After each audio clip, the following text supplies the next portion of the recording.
سب کا تذکرہ بھی کیا ہے کہ یہود کا تذکرہ کیا ہے، نصارہ کا تذکرہ کیا ہے، مجوس کا تذکرہ کیا ہے، صابی کا تذکرہ کیا ہے قرآن کریم کے اندر۔ تو یہ حدود اربع تھا۔ عرب کے اندر قومیں کون کون سی آباد تھی؟ تو عرب اقوام کے تعلق سے علماء نے 3 قسمیں بیان کی۔ ایک عرب باعدہ کے نام سے، یعنی ایسی قومیں جو ختم ہو چکی ہیں، ان کے نام و نشان مٹ چکے ہیں، صرف ان کے علاقوں کے، ان کے شہروں کے کچھ کھنڈرات باقی رہ گئے ہیں، باقی ان کے لوگ باقی نہیں رہ گئے، جیسے قوم عاد، قوم ثمود اور عمالقہ، تسم، جدیس، امیم، جرہم اور حضرموت وغیرہ کے قبائل، یہ سب عرب کے اندر آباد کے کسی زمانے میں۔ جیسا کہ آپ قرآن کریم کی جو تفسیر پڑھتے ہیں یا درس قرآن کے میں آپ بیٹھتے ہیں اور بار بار قوم عاد کا، قوم ثمود کا تذکرہ آتا ہے، تو آپ یہ بات سنتے ہیں کہ مکہ والوں کو ڈرانے کے لیے اللہ رب العالمین نے بار بار ان کا ذکر کیا ہے، کیونکہ وہ ان کی تاریخ سے واقف تھے، وہ عرب کی ہی قومیں تھیں اور ان کے کھنڈرات موجود تھے، ان کے کھنڈرات ان کا گزر ہوتا تھا۔ اللہ کے نبی صلی اللہ علیہ وسلم بھی جب تبوک جا رہے تھے تو وہاں اس علاقے سے جہاں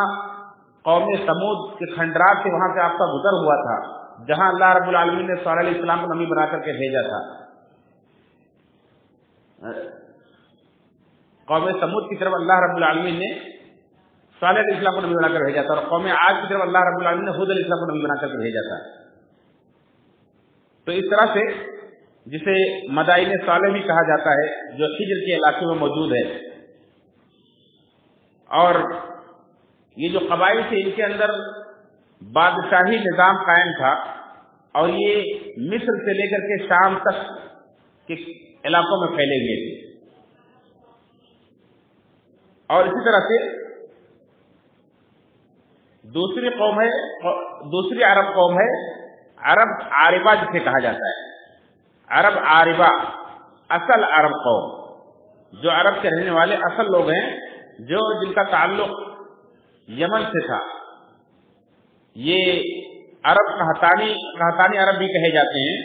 ان کا جد امجد جو تھا یہ یعرب بن یسجب قحطان کی نسل سے تھے، اور یہ لوگ عرب کے جنوبی حصے میں یمن اور اس کے آس پاس کے علاقوں میں آباد تھے۔ ان کی قوموں کے جو نام تھے، ان کے بادشاہوں کے، معین، سبا، حمیر وغیرہ بادشاہت انہی کی تھی۔ اور قوم سبا کا تذکرہ قرآن کریم کے اندر اللہ رب العالمین نے کیا ہے، جس کی ملکہ ایک عورت تھی سلیمان علیہ السلام کے زمانے میں، اور سلیمان علیہ السلام کے ہاتھ پر ایمان بھی لائی تھی۔ تو اس طرح سے ایک ترمذی کے اندر ایک روایت بھی ہے کہ اللہ کے نبی صلی اللہ علیہ وسلم سے پوچھا گیا کہ یہ سبا کسی شہر کا نام تھا یا سبا کسی عورت کا نام تھا؟ تو اللہ کے نبی صلی اللہ علیہ وسلم نے فرمایا کہ سبا ایک آدمی کا نام تھا، نہ کسی شہر کا نام تھا، نہ کسی عورت کا نام تھا، ایک آدمی کا نام تھا۔ اور یہ اس کے 10 بیٹے تھے، جس میں سے 6 یمن کے اندر آباد ہو گئے تھے اور 4 جا کر کے شام کے اندر آباد ہو گئے تھے، اور انہی کی نسلیں جو بڑھی، انہی کے قبائل وجود میں آئے، اسی کے ذریعے سے یہی عرب کہلاتے تھے، جنہیں عرب عاربہ یا عرب قحطانی کہا جاتا ہے۔ اور یہ بھی کہا گیا ہے کہ یہ اسماعیل علیہ السلام کی نسل سے، اسماعیل علیہ السلام، ابراہیم علیہ السلام، جن کا زمانہ عیسیٰ علیہ السلام سے تقریباً 2500 سال پہلے کا زمانہ ہے۔ اور اللہ رب العالمین نے ابراہیم علیہ السلام کو، جو عراق کے رہنے والے تھے، اور ان کا واقعہ آپ نے سنا ہے کہ کس طرح سے انہوں نے وہاں اپنے باپ کو، اپنی قوم کو دعوت دی، اس کے بعد وہاں سے نکالے گئے، آگ کے حوالے کیے گئے، پھر وہاں سے کوئی ہجرت کرنی پڑی، ہجرت کرتے ہوئے مصر بھی گئے، مصر شام کے اندر آ کر آباد ہوئی۔ اللہ رب العالمین نے انہیں جو اولاد دی، ان میں 2 بیٹے بڑے مشہور تھے، تقریباً 10 اولاد تھی کل ان کی، لیکن دو بیٹے بڑے مشہور تھے، اسماعیل علیہ السلام جن کی والدہ مصر کے رہنے والی تھی حجرہ علیہ السلام، اور دوسرے اسحاق علیہ السلام ہیں جن کی والدہ عراقی کے رہنے والی تھی، یعنی ابراہیم علیہ السلام کے علاقے کی تھی، ان کو ساتھ میں لے کر کے انہوں نے ہجرت کی تھی۔ اور اللہ رب العالمین نے ابراہیم علیہ السلام سے وعدہ کیا تھا کہ ان کی ذریت کو اللہ تعالیٰ خوب بڑھائے گا، ان کی ذریت کو اللہ تعالیٰ اتنا بڑھائے گا کہ یہ شمار میں نہیں آئیں گے، یہ گنتی میں نہیں آئیں گے۔ بعض روایت کے اندر ہے کہ یہ ریت کے ذروں کی طرح سے بڑھیں گی۔ اور اللہ رب العالمین نے ابراہیم علیہ السلام سے وعدہ کیا کہ یہ علاقہ پورا ہم نے تمہیں دے دیا ہے، اس کا مشرق و مغرب شمال و جنوب کا تم کو دے دیا ہے۔ چنانچہ ابراہیم علیہ السلام کی یہ سب نسل تھی کہ جو ایک بیٹے کو اسحاق علیہ السلام کو انہوں نے شام کے اندر آباد کیا، وہ علاقہ گویا کہ انہیں دیا، اور اسماعیل علیہ السلام کو لا کر کے عرب کے اندر آباد کیا، انہیں دیا، اور انہی لوگوں سے وہ پورا علاقہ بھرا ہوا ہے۔ اور گویا کہ اللہ کے آخری نبی محمد رسول اللہ صلی اللہ علیہ وسلم بھی انہی کی نسل سے ہیں، اور آپ کے توسط سے قیامت تک ان کی نسل باقی رہے گی۔ تو یہ یمن کے رہنے والے بھی دراصل اسماعیل علیہ السلام کی نسل سے ہی تھے۔ اور اس سلسلے میں صحیح بخاری کے اندر ایک روایت بھی ہے کہ ایک بار اللہ کے نبی صلی اللہ علیہ وسلم مدینہ کے اندر ایک بازار سے گزرے تو دیکھا کہ قبیلے اسلم، جو مدینہ کا ایک قبیلہ تھا، آپ نے دیکھا قبیلے اسلم کے لوگ تیر اندازی کر رہے ہیں، تیر چلا رہے ہیں، تیر اندازی کر رہے ہیں اور اس کی مشق کر رہے ہیں۔ تو اللہ کے نبی صلی اللہ علیہ وسلم نے فرمایا کہ اے قبیلہ اسلم کے لوگوں، تم تیر اندازی کرو، تمہارے باپ بھی تیر انداز کرو، اور میں فلاں کے ساتھ ہوں۔ گویا کہ دو گروہ بنا کر کے وہ لوگ آپس میں ایک دوسرے سے مقابلہ کر رہے تھے۔ جیسے ہمارے یہاں بہت ساری چیزوں کا میچ ہوتا ہے، مقابلہ ہوتا ہے، کمپٹیشن ہوتے ہیں، ویسے ہی وہ بازار میں اس طرح کا گویا کہ ایک طرح کا کھیل ہو رہا تھا کہ ایک دوسرے سے مقابلہ کر رہے تھے تیر اندازی میں۔ تو اللہ کے نبی صلی اللہ علیہ وسلم فرمایا کہ تیر اندازی کرو، تمہارے باپ اسماعیل علیہ السلام بھی تیر انداز تھے، اور میں فلاں گروپ کے ساتھ میں ہوں۔ تو سامنے والے گروپ نے اپنا ہاتھ روک لیا۔ اللہ نے فرمایا کہ کیا انہیں کیا ہوا؟ تو انہوں نے کہا کہ اللہ کے رسول صلی اللہ علیہ وسلم، آپ ہمارے سامنے والے گروپ میں ہیں، آپ جس گروپ کے اندر ہیں اس پر ہم تیر کیسے چلا سکتے ہیں؟ یعنی یہ تو گستاخی ہوگی، بے ادبی ہوگی۔ یہ اللہ کے نبی صلی اللہ علیہ وسلم کا احترام تھا صحابہ کرام کا۔ چنانچہ اللہ تعالیٰ نے فرمایا کہ ٹھیک ہے، میں تم دونوں کے ساتھ میں ہوں، تم تیر اندازی کرو، میں تم دونوں کے ساتھ میں ہوں۔ اس سے بتلانا ہی مقصود ہے کہ قبیلے اسلم جو کہ یمن سے ہی جب وہ سیلاب آیا تھا اور یمن تباہ ہو گیا تھا، تو اس وقت میں کچھ لوگ جو بکھر گئے تھے، جو چلے گئے تھے، انہی میں سے یہ قبیلے اسلم بھی جو مدینہ کے اندر آباد تھا، یہ انہی سے ان کا تعلق تھا، یمن سے ان کا تعلق تھا۔ تو یہ یمن کے لوگوں کو عرب عاربہ کہا جاتا ہے، عرب قحطانی کہا جاتا ہے۔ اسی طرح سے تیسری قوم جو ہے عرب کی، جسے عرب مستعربہ کہا جاتا ہے۔ عرب مستعربہ یعنی جن کے اندر عرب کے علاوہ دوسروں کے بھی خون آ کر کے مل گئے اور وہ خلطمت ہو گئے، مکس ہو گئے، عربی اور عجمی دونوں ایک دوسرے میں مدغم ہو گئے، اور پھر ان کے ذریعے سے عربی لغت کی ایک نئی مخلوط نسل کی زبان بن گئی۔ جیسے کہ آپ جانتے ہیں کہ اسماعیل علیہ السلام جنہیں مکہ کے اندر آباد کیا گیا، یہ عرب کے نہیں تھے، یہ ان کے والد عراق کے تھے، ان کی ماں مصر کی تھی، اور انہیں لا کر کے آباد کیا گیا۔ مکہ جہاں آج آباد ہے وہاں انہیں بسایا گیا اللہ کے حکم سے، اور اس کے بعد پھر وہاں یمن کا ہی ایک قبیلہ جرہم جب وہاں آ کر کے آباد ہوا، تو انہی کی ایک سردار کی بیٹی، غالباً مزاج بن عمر نام ہے، اس کی بیٹی سے اسماعیل علیہ السلام نے نکاح کیا، انہی کے درمیان پلے بڑھے، جوان ہوئے، اور پھر ان سے عربی زبان سیکھی، اور پھر پہلی بیوی کو طلاق دیا، دوسری بیوی سے جب نکاح کیا وہ بھی انہی کی قوم سے تھی، اور پھر انہی سے ان کی نسل چلی۔ اللہ رب العالمین نے اسماعیل علیہ السلام کو بھی 12 بیٹے دیے، اور انہی سے ان کی نسل چلی۔ تو اس طرح سے عربی اور عجمی خون دونوں مل گئے اور ان کی انہی کی نسل کو جو مکہ اور مکہ کے آس پاس میں آباد تھے، انہیں عرب مستعربہ کہا جاتا ہے۔ اور یہ یمن جس طرح سے عرب کے جنوبی حصے میں، دکن کے حصے میں آباد ہے، واقع ہے، ایسے مکہ جو ہے عرب کے شمالی حصے میں واقع ہے۔ اور مکہ کے آس پاس یہ عرب مستعربہ یعنی اسماعیل علیہ السلام کی یہ نسل یہاں واقع تھی۔ اور اسماعیل علیہ السلام کے بیٹوں میں دو بڑے مشہور ہوئے، ایک کا نام قیدار تھا اور ایک کا نام نابغ۔ قیدار اور نابغ یہ دونوں یکے بعد دیگرے اسماعیل علیہ السلام کے بعد خانہ کعبہ کی متولی ہوئی۔ جو خانہ کعبہ اسماعیل علیہ السلام نے بنایا تھا مکہ کے اندر، اور اس کے متولی اسماعیل علیہ السلام تھے، اور جب تک وہ زندہ رہے اس کے بعد ان کا بیٹا قیدار، پھر اس کے بعد ان کا دوسرا بھائی نابغ، یہ دونوں متولی رہے۔ پھر اس کے بعد ان کے ہی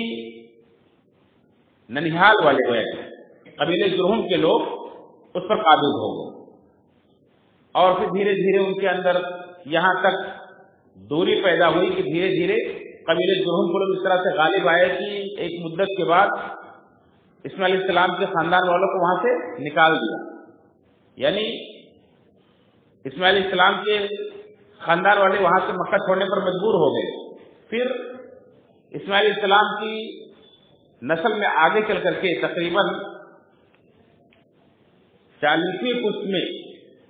ایک شخص ہوئے جن کا نام عدنان تھا، وہ پھر لوٹ کر کے آئے۔ پھر اس کے بعد اس طرح سے ان کے اور 15 پشت کے بعد قصی ایک شخص آئے۔ اللہ کے نبی صلی اللہ علیہ وسلم کے سلسلے نسب میں قصی ایک نام آتا ہے۔ آپ اللہ کے وسلم کی سلسلے نسب پڑھیں گے تو اللہ کے نبی صلی اللہ علیہ وسلم کا سلسلے نسب جہاں تک ثابت ہے وہ اللہ کے وسلم نے خود بھی بیان کیا ہے کہ عدنان تک اللہ کے نبی صلی اللہ علیہ وسلم کا سلسلے نسب بیان کرتے تھے۔ ویسے مورخین نے اور بھی آگے بیان کیا ہے، لیکن اللہ کے وسلم اس سے آگے رک جاتے تھے۔ اور سلسلہ نسب اس طرح سے ہے: محمد بن عبداللہ بن عبد المطلب بن ہاشم بن عبد مناف بن قصی بن کلاب بن مرہ بن کعب بن لوئے بن غالب بن فہر بن مالک اور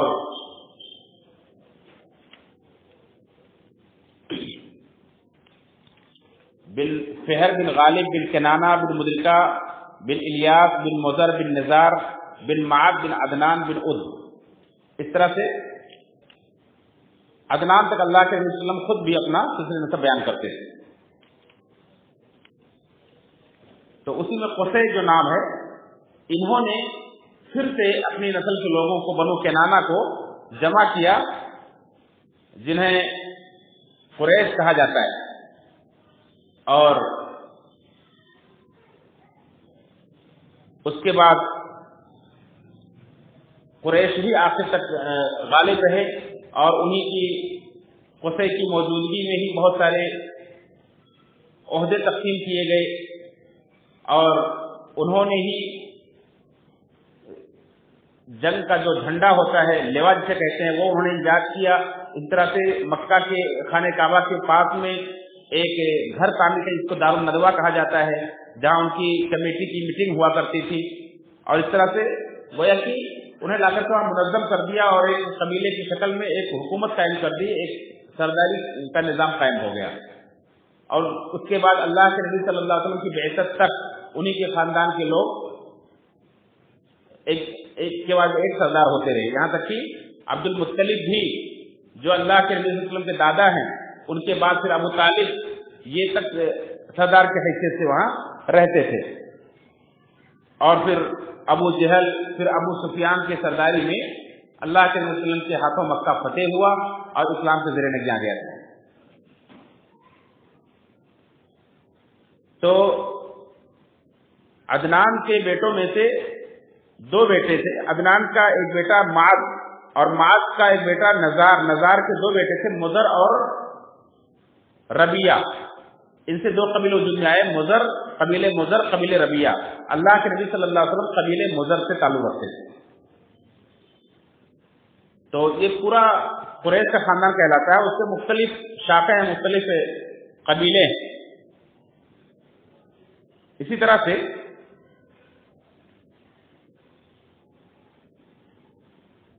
مدر کا جو قبیلہ تھا یہ مکہ اس کے آس پاس میں آباد تھا، اور اللہ کے وسلم اسی قبیلے سے تھے، اور ربیہ کی نسل کے لوگ مشرقی عرب میں چلے گئے تھے، بحرین، یمامہ، جزیرہ، بصرہ وغیرہ میں یہ لوگ آباد تھے۔ یہ وہاں کی قومیں تھیں عرب بائدہ جو ناپید ہو گئی، ختم ہو گئی، عرب عاربہ جو اصل عرب کہلاتے ہیں یمن کے رہنے والے، عرب مستعربہ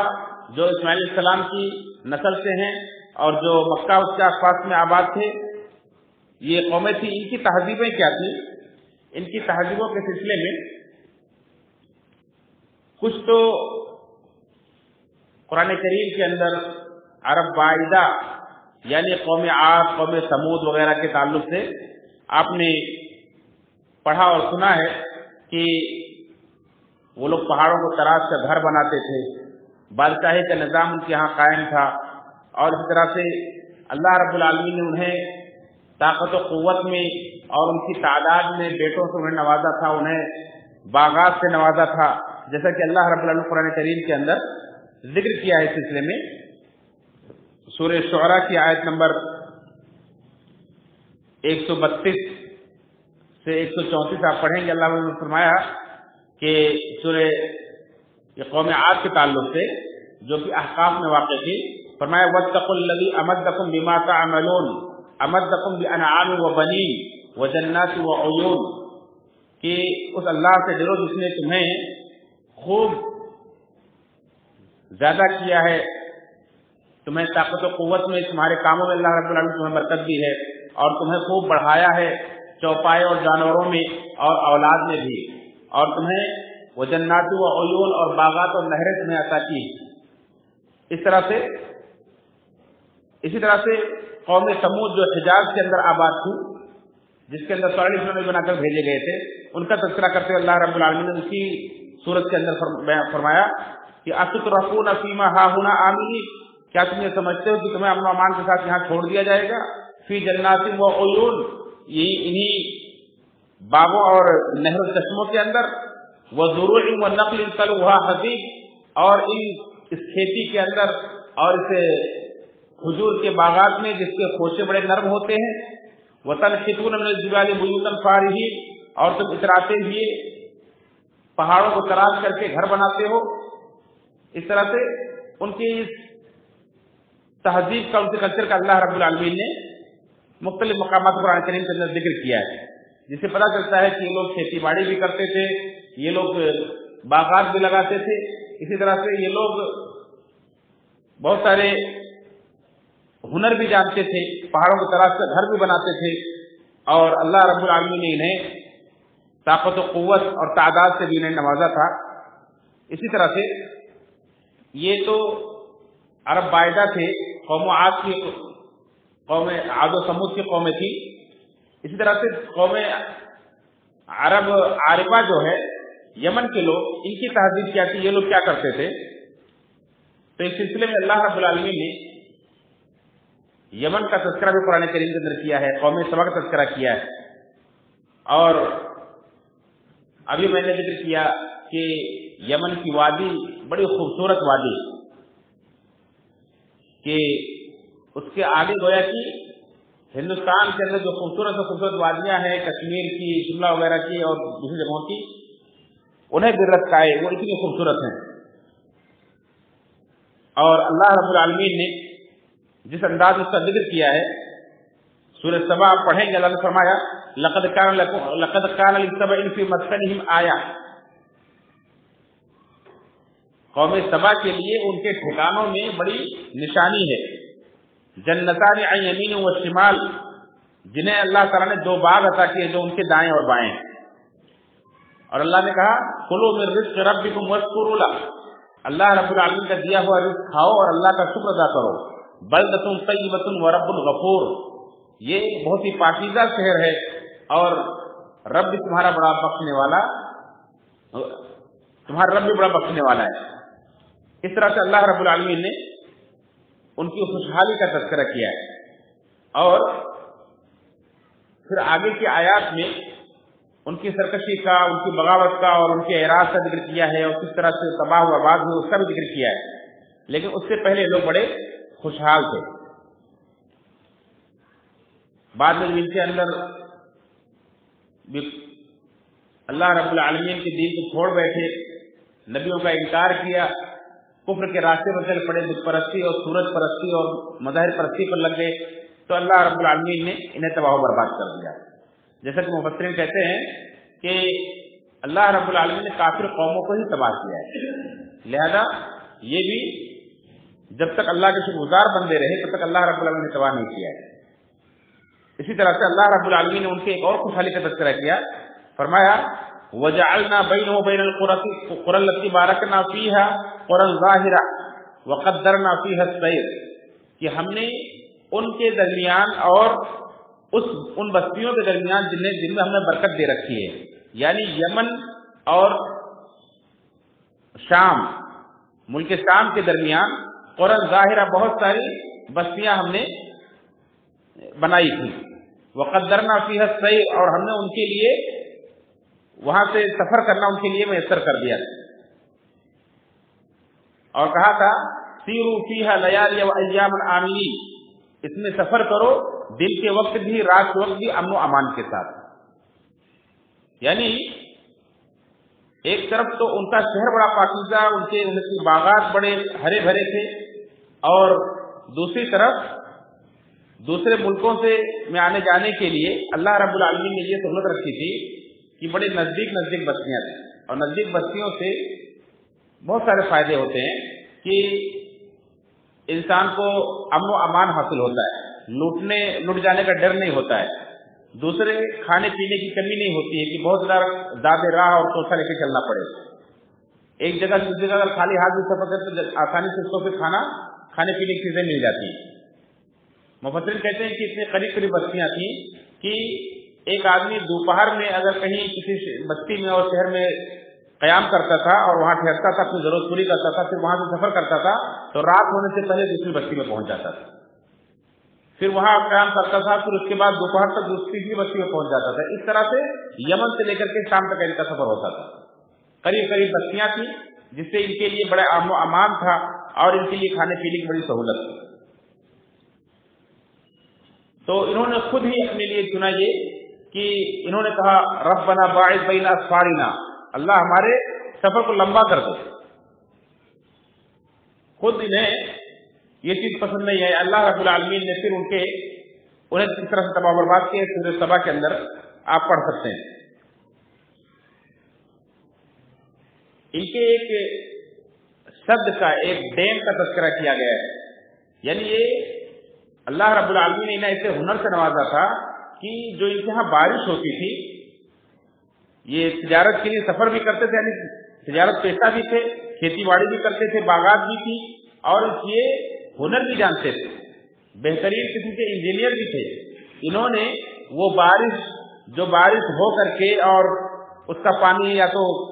ریگستان میں جذب ہو جاتا تھا، سوکھ جاتا تھا، یا تو پھر سمندروں میں جا کر کے گر جاتا تھا بہ کر کے، اس کو انہوں نے روکا اور روکنے کے لیے ڈیم بنایا تھا. وہ پانی جب بہ کر کے دو پہاڑوں کے بیچ میں سے آتا تھا تو اس پانی کو انہوں نے روکنے کے لیے بڑا بہترین ڈیم بنایا جس کو سد معارف کہا جاتا ہے. وہ اتنا بہترین، اتنا مضبوط بنایا تھا اور اتنا اونچا بنایا تھا کہ اس میں پانی رکتا تھا اور رک کر کے پہاڑ کی چوٹی تک پہنچ جاتا تھا. اس کی وجہ سے وہاں بڑی ہریالی تھی اور یہ لوگ باغ لگاتے تھے ہر قسم کے، اور بہترین قسم کے پھل وہاں پیدا ہوتے تھے، اور اتنے کثیر تعداد میں ہوتے تھے کہ تفسیر کثیر کے اندر آپ پڑھیں گے کہ ایک عورت اپنے سر پر ٹوکرا رکھ لیتی تھی اور ایک طرف سے دوسری طرف گزر جائے، تھوڑی دیر چل کر کے آ جائے تو اس کا ٹوکرا بھر جاتا تھا پکے ہوئے پھلوں سے، اس کو توڑنے کی ضرورت نہیں پڑتی تھی، اس قدر تھے. اور اتنا پاکیزہ شہر تھا، اس کی آب و ہوا اتنی پاکیزہ تھی کہ وہاں مکھی اور مچھر وغیرہ بھی نہیں ہوتے، یعنی کیڑے مکوڑوں کا بھی کوئی خطرہ نہیں تھا، اتنا پاکیزہ شہر تھا. اب آپ تصور کیجئے کہ گویا کہ دنیا کے اندر ہی جنت کا نمونہ ہے کہ پھلوں کے باغات ہیں دائیں اور بائیں، ڈیم ہے، اور اس کے بعد پاکیزہ شہر ہے، کیڑے مکوڑوں سے پاک، کوئی خطرہ بھی نہیں سفر کا، قریب قریب بستیاں ہیں اور سفر بڑا آسان ہے ان کے لیے، یعنی ساری سہولت ان کے لیے میسر. اللہ رب العالمین نے اسے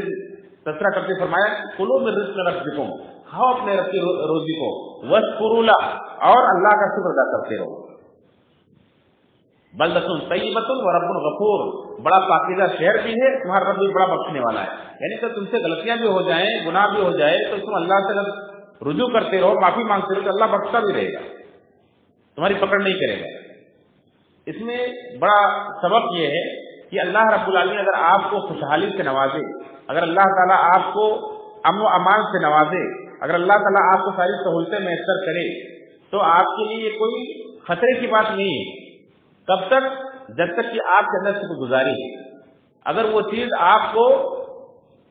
سرکش بنا دیتی ہے، متکبر بنا دیتی ہے، فضول خرچی پر آمادہ کر دیتی ہے، اس کی وجہ سے آپ کے اندر برائیاں پیدا ہو جاتی ہیں، اور آپ شکر گزاری کرنے کے بعد کے بجائے آپ ناشکرے بن جاتے ہیں، اور اللہ رب العالمین کی توبہ استغفار کرنے کے بجائے اللہ سے اعراض کرنے والے بن جاتے ہیں، تو پھر اللہ تعالیٰ تنگ کر دیتا ہے اور اللہ تعالیٰ کا عذاب آتا ہے۔ جب تک اللہ سے توبہ استغفار کرتے رہیں گے تب تک اللہ تعالیٰ عذاب نہیں دے گا۔ اللہ کا یہ وعدہ ہے قرآن کریم کے اندر کہ اللہ تعالیٰ اس قوم کو عذاب نہیں دے گا جو اللہ سے استغفار کرتی رہے گی۔ انسان گناہ کرے گا، غلطیاں کرے گا، اللہ نے انسان کو بنایا ہی ایسا ہے، لیکن جب تک وہ استغفار کرتا رہے گا، اللہ سے معافی مانگتا رہے گا، تب تک اللہ تعالیٰ اس کو عذاب نہیں دے گا۔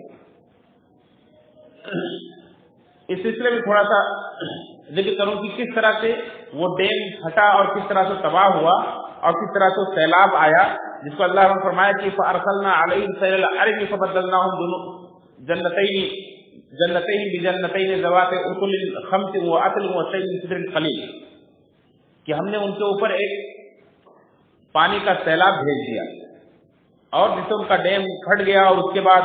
ان کے جو باغات تھے پھلوں کے، ان باغات کے بجائے اللہ تعالیٰ نے دو دوسرے باغات عطا کر دیے، جو تھوڑے سے پھل اور جھاڑیوں والے تھے، جھاؤ والے تھے، سب کانٹے دار درختوں کے سب اگ گئے۔ یعنی وہ پاکیزہ پھلوں والے درخت ختم ہو گئے، اور اس کی جگہ پر جنگلی پھل والے درخت اگ گئے، اور کانٹے دار اور جھاڑیاں سب اگ گئی۔ مفسرین لکھتے ہیں کہ ان کی کتابوں کے اندر یہ بات لکھی ہوئی تھی کہ یہ ڈیم جو ہے اس کی تباہی کا سبب چوہے بنے گے، تو انہوں نے ان چوہوں کو وہاں نہ آنے دیا جائے، اس کے لیے انہوں نے بلیاں پالی۔ لیکن اللہ رب العالمین جو چیز مقدر کرتے اس کو کوئی ٹال نہیں سکتا ہے، چاہے آدمی کتنے بھی اسباب اختیار کرے۔ اللہ رب العالمین کے عذاب سے بچنے کی ایک ہی صورت ہے کہ بندہ اللہ کی طرف رجوع کرے، ورنہ اللہ رب العالمین نے جو فیصلہ کر دیا ہے وہ آپ دنیا کے لاکھ اسباب اختیار کر لیں، وہ رکاوٹ نہیں بن سکتے۔ اللہ رب کا یہ فیصلہ ہے کہ جب بھی اللہ کا حکم آتا ہے وَلَا مَلْجَأَ مِنْكَ إِلَّا إِلَيْكَ، کہ اللہ سے بچانے والی کوئی پناہ کی جگہ نہیں ہے سوائے اللہ کے۔ اللہ کے عذاب سے بچنا چاہتے تو اللہ کی طرف بھاگو۔ چنانچہ انہوں نے بلیاں تو پالی، لیکن ایک مدت کے بعد دھیرے دھیرے چوہوں کی اتنی تعداد بڑھی، کثرت سے بڑھے کہ بلیوں پر غالب آ گئی۔ جیسا کہ آپ دیکھتے ہیں بہت سارے علاقوں میں، گاؤں میں چوہے بلیوں سے ڈرتے رہتے ہیں، لیکن بہت سارے علاقوں میں دیکھیں گے کہ بلیاں چوہوں سے ڈرتی ہیں، اور اس طرح سے وہ غالب آئے کہ دھیرے دھیرے انہوں نے اس ڈیم کے اندر نیچے سوراخ کر دیے اور کھوکھلا کر دیا دیواروں کو، اور پھر رسنے لگا، اس طرح سے کمزور ہو گئی، اور پھر ایک سیلاب آیا پانی کا ریلا زور کا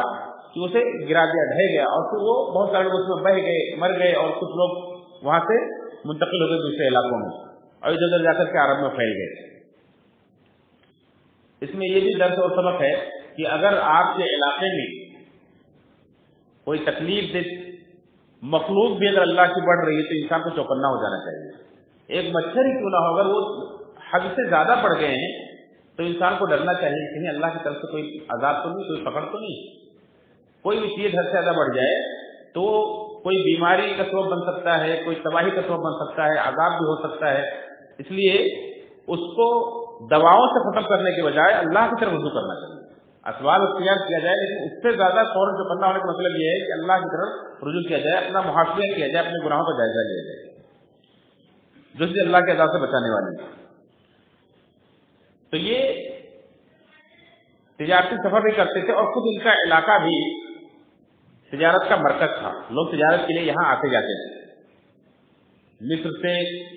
یمن، شام، اس طرح سے لوگوں کے تجارتی قافلے چلتے رہتے تھے، خشکی کے راستے سے بھی اور دریاؤں سے بھی۔ خود مکہ والے بھی، ان کے یہاں نہ تو کھیتی باڑی ہو سکتی تھی اس ریگستان میں، اور نہ ہی وہاں درخت ہوتے تھے، سب پہاڑیاں تھیں یا تو پھر ریگستان تھے۔ ایسے وقت میں اللہ رب العالمین پر احسان کیا کہ ان کے لیے یہ میسر کر دیا کہ وہ ٹھنڈی اور گرمی کے سیزن میں انہوں نے دیکھا لوگ تجارت کرتے ہیں تو ان کے اندر تجارت کرنے کا جذبہ پیدا ہوا، اللہ رب العالمین کے لیے مقدر کر دیا کہ یہ بھی ٹھنڈی اور گرمی میں سفر کرتے تھے۔ قرآن کریم کے اندر 30ویں پارے کے اندر چھوٹی سی سورہ ہے، سورہ قریش، آپ اسے پڑھیں گے تو اللہ رب العالمین نے ذکر کیا ہے لإیلاف قریش، قریش کی تالیف قلب کی وجہ سے، یعنی اللہ رب العالمین نے قرآن ان کے اوپر جو مہربانی کی قریش کے اوپر، وہ مہربانی کیا تھی؟ ایلافہم رحلۃ الشتاء والصیف، کہ اللہ رب العالمین ٹھنڈی اور گرمی میں دو سفر ان کے لیے آسان کیا۔ تو اس کا حق یہ بنتا ہے، اس سے شکر گزاری یہ بنتی ہے کہ فَلْيَعْبُدُوا رَبَّ هَٰذَا الْبَيْتِ، انہیں چاہیے کہ یہ خانہ کعبہ جس رب کا ہے، جس رب کا گھر ہے، اس رب کی عبادت کریں، اس گھر کے رب کی وہ عبادت کریں۔ فَلْيَعْبُدُوا رَبَّ هَٰذَا الْبَيْتِ الَّذِي أَطْعَمَهُم مِّن جُوعٍ وَآمَنَهُم مِّنْ خَوْفٍ، اس گھر کی وجہ سے اللہ رب العالمین انہیں کھلایا ہے، انہیں بھوک میں کھلایا ہے۔ اللہ نے انتظام اگر نہ کیا ہوتا تو وہ بھوکوں مرتے تھے۔ اور اس وقت جو عرب کی حالت تھی لوٹ مار کی، جب کوئی آدمی کو اسباب نہیں ملتے تو آدمی ایک تو جو بادشاہتیں تھی وہ بھی لوٹ مار کرتی تھی اور دوسروں پر قبضہ کرتی تھی اپنا حدود اربا بڑھانے کے لیے، اور عرب کے اندر جو چھوٹے چھوٹے قبیلے تھے جب انہیں کچھ کام نہیں ملتا تھا ایک دوسرے کو لوٹتے تھے، اور جہاں بھی کام نہیں ہوتا ہے تو لوٹ مار بڑھ جاتا ہے۔ تو اللہ رب العالمین نے اس گھر کی وجہ سے قریش کو امن بھی عطا کیا ہے کہ ان کی ایک عزت تھی، اور وہ عزت اس وقت اور بڑھ گئی جو اللہ رب العالمین نے اس گھر کو ڈھانے کی نیت سے سفر کرنے والے ابرہا کو ابابیلوں کو لشکر بھیج کر کے تباہ و برباد کر دیا، تو قریش کی عزت اور بڑھ گئی لوگوں کی نگاہ میں، اور لوگ قریش کا خاص احترام کرتے تھے اور ان سے چھیڑ چھاڑ نہیں کرتے تھے،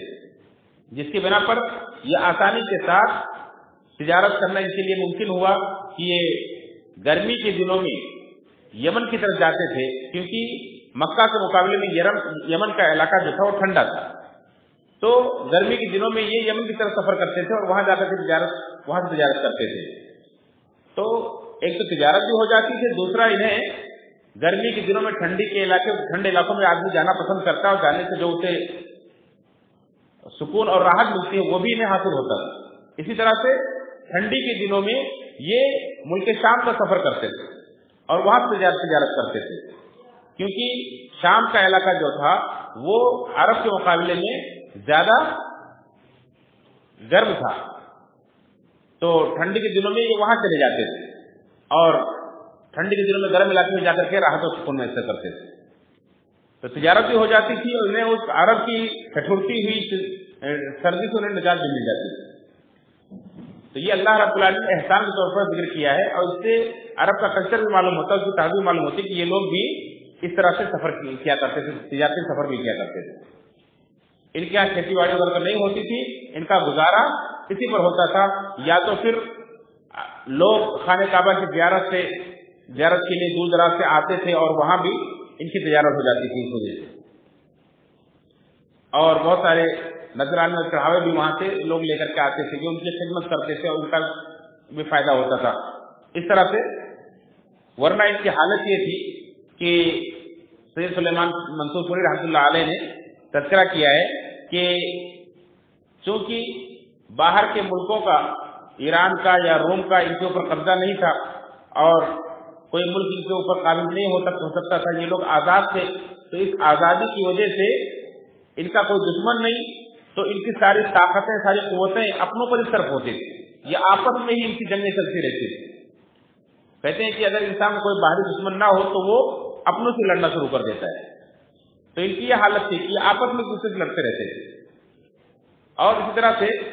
جب انسان کو کام نہ رہے تو جوئے اور شراب کا بھی عادی ہو جاتا ہے. تو جوئے اور شراب کی عادت لگ گئی. اور جب ان کے یہاں پڑھنے لکھنے کا رواج بھی نہیں تھا،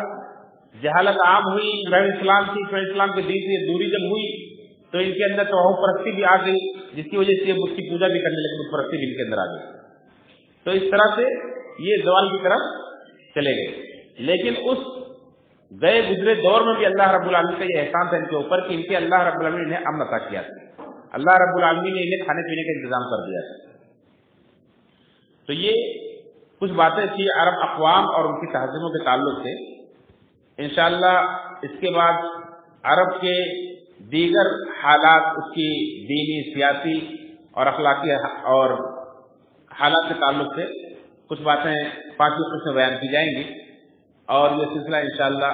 مکمل طور پر اللہ کے نبی صلی اللہ علیہ وسلم کی سیرت بڑی تفصیل کے ساتھ بیان کی جائے گی. تو ہم بھائیوں سے گزارش ہے کہ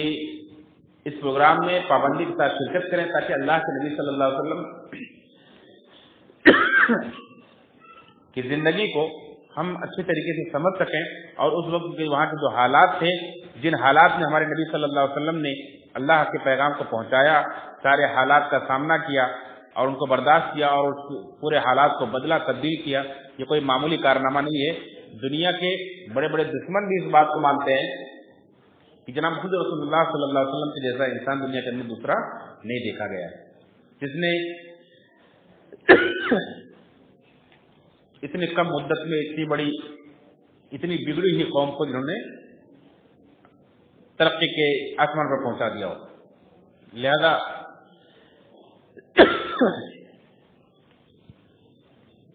ہم سب کے لیے اللہ رب العالمین کا جہاں یہ احسان ہے، وہیں اس احسان کی قدر بھی ہونی چاہیے اور اس کی شکرگزاری بھی ہونی چاہیے کہ ہم اللہ کے رسول کی سیرت کو کما کھوج جانیں اور اپنی عملی زندگی کے اندر اس کو نافذ کریں. اسی مقصد کے لیے یہ بیان کیا جا رہا ہے. اللہ سے دعا ہے رب العالمین ہم سب کی حاجت قبول فرمائے اور رب العالمین ہم سب کو نبی کریم صلی اللہ علیہ وسلم سچا امتی بنائے، آپ کی سنتوں کی پیروی کرنے والا بنائے اور آپ کا